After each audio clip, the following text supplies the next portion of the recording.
शेवपुरीची पुरी तर तुम्ही पाहिलीच असेल. आता शेवपुरी कशी बनवायची ते पाहूया. तर मिरची, अद्रक, कोथिंबीर आणि पुदिना भरपूर घ्यायचा आहे, मिक्सरमध्ये टाकायचा आहे. मीठ टाकायचं आहे चवीनुसार. थोडंसं पाणी टाकायचं आणि बारीक वाटून घ्यायचं आहे. जास्त पाण्याचा वापर करायचा नाही आहे. हे बघा चटणी तयार झाली आहे. अशा पद्धतीची चटणी पाहिजे. आंबट गोड चटणीचा पण मी व्हिडिओ टाकलेला आहे, ती पण आपण पाहून घ्या.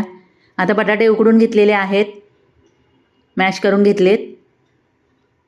1 चमचा जिरं, 1 चमचा चाट मसाला आणि मीठ घेतलं आहे आणि मिक्स करून ठेवायचं आहे. आता पुरीवर बटाटा लावून घ्यायचा आहे. हा सुका मसाला पण टाकून घ्यायचा आहे. हिरवी चटणी, आंबट गोड चटणी पण टाकून घ्यायची आहे. बारीक चिरलेला कांदा, टॅमॅटो, वरून शेव टाकायची आहे भरपूर. आता मनसोक्त याच्यावर ताव मारायचा आहे.